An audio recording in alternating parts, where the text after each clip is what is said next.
Hello friends, and welcome back to another video. In today's Bookmas video, I will be sharing my Christmas festive book collection.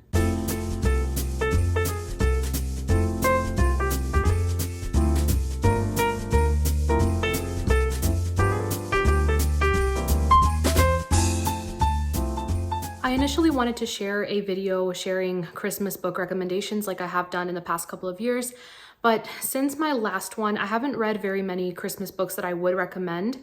So instead of filming a Christmas book recommendations video this year, I will save that for next year. Hopefully I will have read many more books that I'll be able to recommend.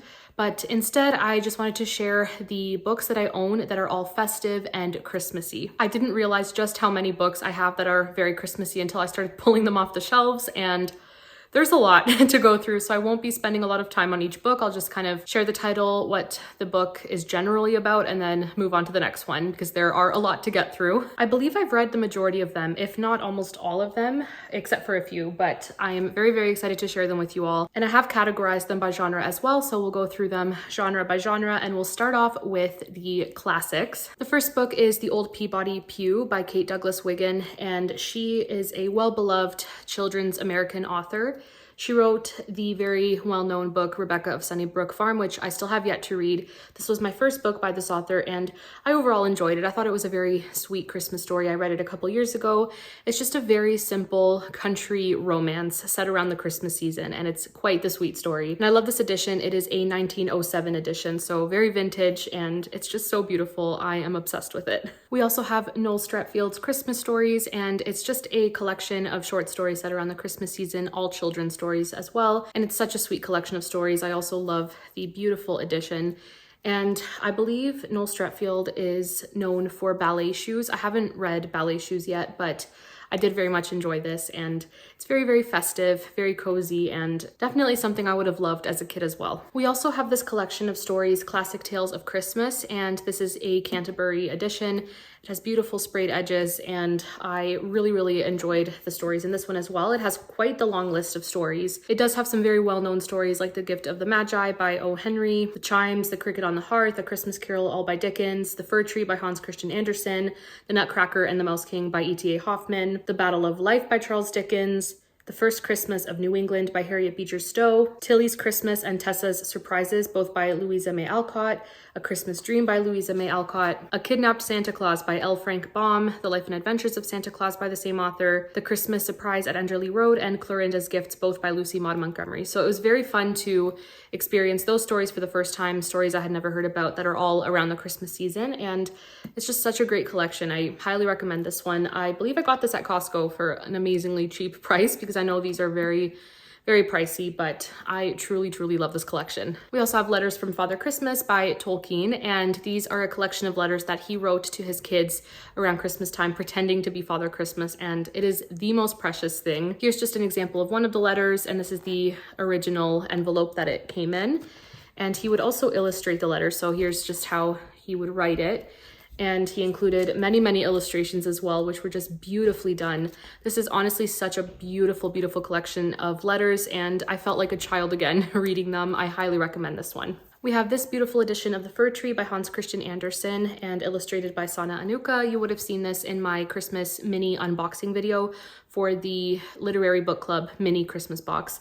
And I just love this edition so much. It has such beautiful illustrations as well, and it's just such a gorgeous, gorgeous edition. So I am very much looking forward to rereading this short Christmas story from this edition at some point. I also have a few editions of A Christmas Carol, which I adore, and this first one here is A Christmas Carol.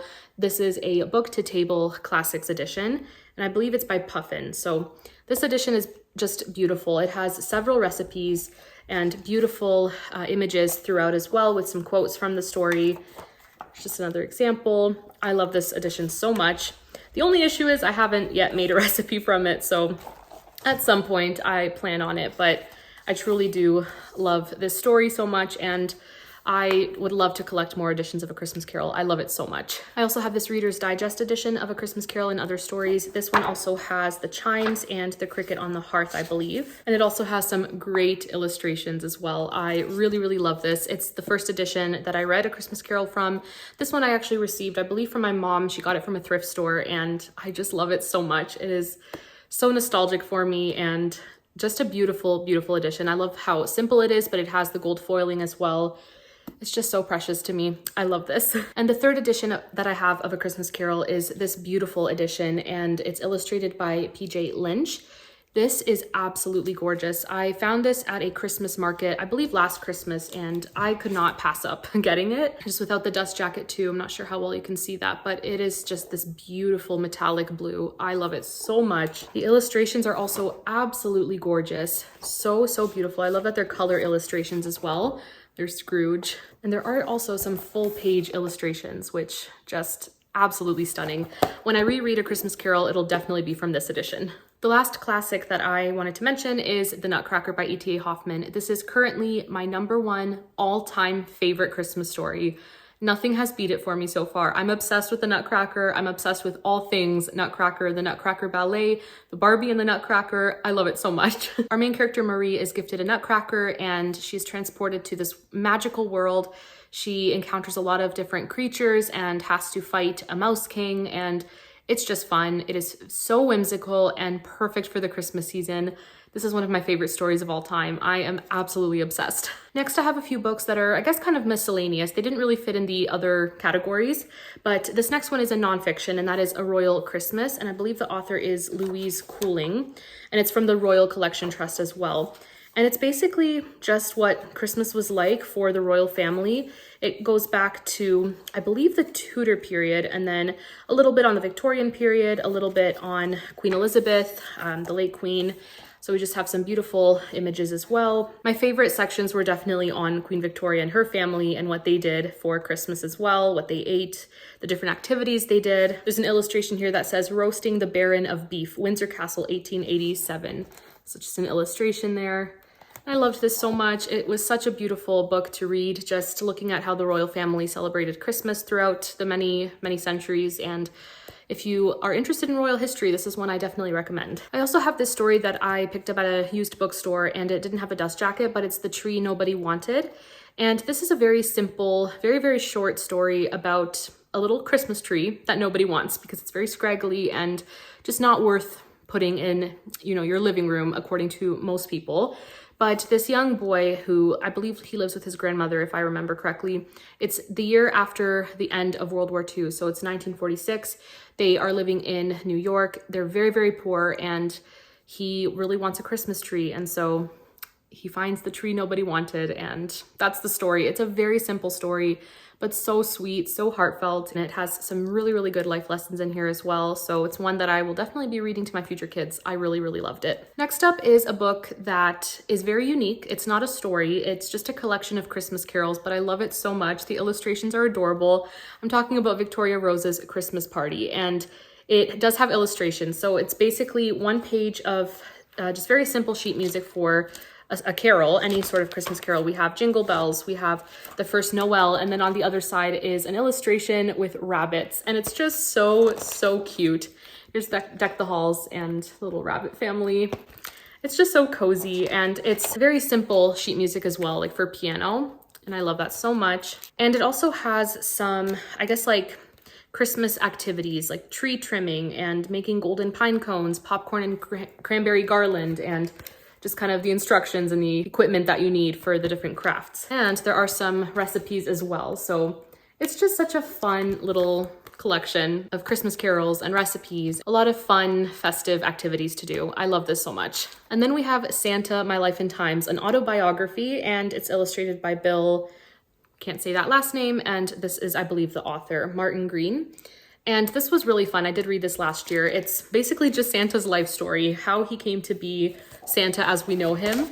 And it has some really, really fun illustrations as well. A very unique illustration style. Not my absolute favorite, but it's a very fun story. Definitely lots of colors as well. This was very fun to read, just as like a fun little chapter before bed each night last Christmas season, and I did very much enjoy it. And the last book in the miscellaneous category is a cookbook, and that is A Literary Holiday Cookbook, Festive Meals for the Snow Queen, Gandalf, Sherlock, Scrooge, and book lovers everywhere. This doesn't have just Christmas recipes. It does have recipes for Halloween and Thanksgiving and New Year's as well.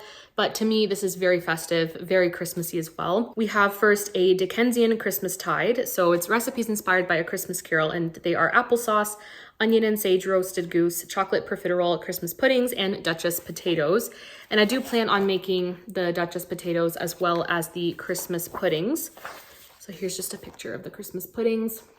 The recipes are just so fun. And I did make Joe's gingerbread as well, and the cookies turned out delicious. We have recipes inspired by The Lion, the Witch, and the Wardrobe, Little Women, The Nutcracker and the Mouse King. We have The Hobbit, Little House on the Prairie, Winnie the Pooh, The Legend of Sleepy Hollow, The Snow Queen, Dracula, Sherlock Holmes, and more. And it's just such a fun recipe book. I love this so much. I have 2 contemporary books, which if you know me, if you've been around for a while, I'm not the biggest contemporary reader, but these are 2 Christmas stories that I really, really loved.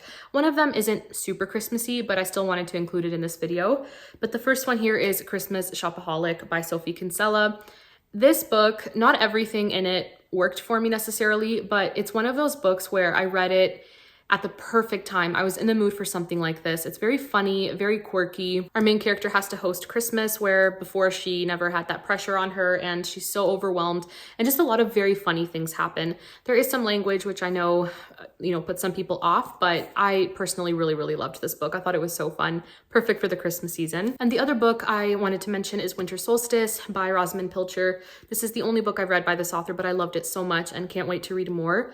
And this one, the majority of the book is set in, I believe, November and early December. I could be wrong, but it's before Christmas. So the book ends on Christmas Eve. So it's kind of the lead up to Christmas, but I loved it so much. It's very festive as well. It's just about a bunch of different people with their own issues, and they all end up in one house together, and beautiful friendships blossom and healing happens for a lot of people. And it's just a very slow, gentle, very sweet story, and I love it so much. Next, I have a couple fantasy novels, and the first one here is a retelling of The Nutcracker, and I'm obsessed with this book as well. That is The Enchanted Sonata by Heather Dixon Walwork.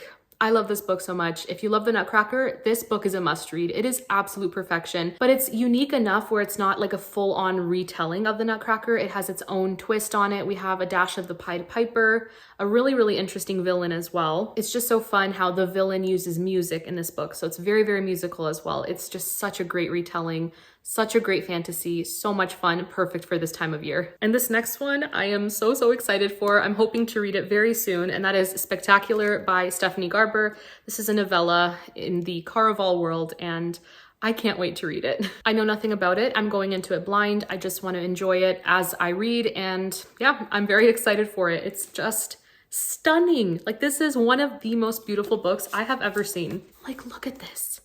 Look at that gold foiling. Absolutely beautiful. And the end papers. What? This is stunning. Just beautiful. Oh my gosh. Like, are you kidding me? And this was like 20 bucks, which 20 bucks is 20 bucks. But for a hardcover and with all of this, like, what? Anyways, I need to stop because I can keep going about this book. And then moving into middle grade, I have a couple middle grade fantasies here. We have A Boy Called Christmas, which I recently hauled as well by Matt Haig. Haven't read it, don't know too much about it, and I'm hoping to read it this Christmas season.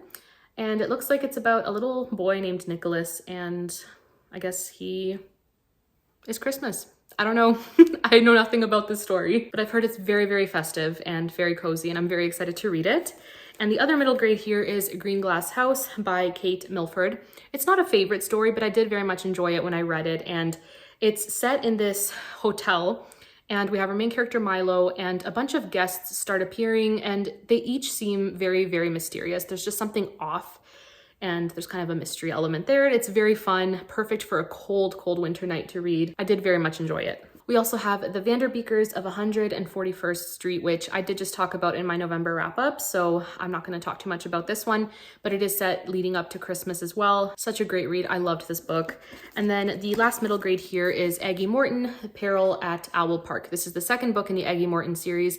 I don't think you necessarily have to read them in order, so if you've never read Aggie Morton, this one is so great. It's set just around Christmas time and the few days after as well. A murder occurs, and Aggie, who is kind of like a child version of Agatha Christie, or inspired by Agatha Christie, she has her friend Hector Perot, and they solve mysteries together, and they have to solve this murder because that's what kids do apparently around Christmas time. But it's such a fun read. I really, really loved this one. I do have a few historical Christmas stories as well, more historical romances. They're just perfect for the Christmas season as well. We have A Holiday by Gaslight by Mimi Matthews, and I have to read the back for this one. It's just so good.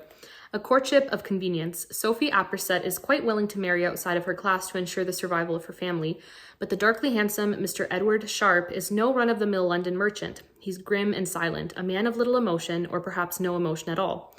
After 2 months of courtship, she's ready to put an end to things. But severing ties with her taciturn beau isn't as straightforward as Sophie envisioned. Her parents are outraged, and then there's Charles Darwin, Prince Albert, and that dreaded Gaslight. What's a girl to do except invite Mr. Sharp to Apperset House for Christmas and give him one last chance to win her? Only this time, there will be no false formality. This time, they'll get to know each other for who they really are. It's such a fun novella. It kind of reminded me of North and South just a little bit, the Margaret and Mr. Thornton vibes. They were there. Just keep in mind it is a short work, so you're not going to have that, perfect development of the romance in a way you would with a longer novel, but it's just so good.